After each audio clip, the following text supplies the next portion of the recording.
नमस्कार दोस्तों, bat group 25 में आपका हार्दिक स्वागत एवं अभिनंदन करता हूँ। हम आपको बताने जा रहे हैं आज एक ऐसे इंजेक्शन के बारे में जो कि कोई सी भी पशु जो कि हीट में नहीं आ रहा है, उसके लिए एक इंजेक्शन बताने वाला है क्यूकेट, जो कि जिसमें साल्ट होता है डाइथाइल स्टेबिलिट्रेरॉल इंजेक्शन होता है, जो कि 3 एमएल का होता है। इसकी डोज़ 3 एमएल होती है, जो कि यह इंजेक्शन किन-किन पशुओं में काम में लिया जाता है। यह इंजेक्शन गाय, भैंस, बकरी, भेड़, ऊँट और घोड़े आदि में इस इंजेक्शन का प्रयोग किया जाता है, क्योंकि जब पशु हीट में नहीं आता है तो इस इंजेक्शन को लगाया जाता है, जिससे पशु हीट में आ जाता है, तथा यदि पशु बार-बार रिपीट हो रहा है तो इस इंजेक्शन का उपयोग कंसीव कराने के लिए भी इस इंजेक्शन का उपयोग किया जाता है।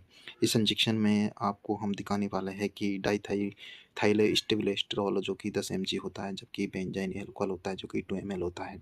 ओनली वेज क्यून होता है। इस इंजेक्शन को हम गर्भाशय की यानी कि रिटर्न प्लेसेंटा हो जाता है, यानी कि प्लेसेंटा को रुक जाता है, तो उसकी सफाई के लिए भी इस इंजेक्शन का उपयोग किया जाता है।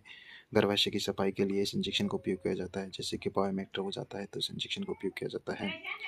यह इंजेक्शन का उपयोग पशुओं में हम बहुत सारी बीमारियों के लिए भी यानी कि पशुओं को हीट में लाने के लिए भी इस इंजेक्शन का उपयोग किया जाता है, जो कि गर्भाशय में संकरण यानी कि कुछ केस में अन्य दवाइयों के साथ इस इंजेक्शन का प्रयोग किया जाता है। नर पशुओं में इस इंजेक्शन का उपयोग कभी भी नहीं किया जाता है। इस इंजेक्शन को आप डॉक्टर की सलाह से ही लगाना चाहिए।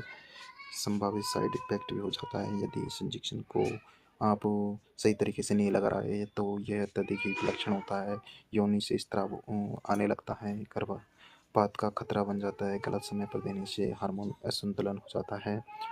ठंडी सूखी अंधेरी जगह रखें, दवा धुंधली और कणिक युक्त हो तो उपयोग न करें। कम तापमान में गाढ़ी हो जाए तो हल्का गर्म करके साफ होने पर ही उपयोग करें। इस इंजेक्शन का उपयोग मुख्य रूप से पशुओं को हीट में लाने के लिए किया जाता है, जो कि यह क्विकेट कंपनी का होता है, और हम इसको आईएम इंजेक्शन यानी कि इस इंजेक्शन को हम आईएम लगाते हैं, यानी कि इंट्रामस्कुलर लगाया जाता है।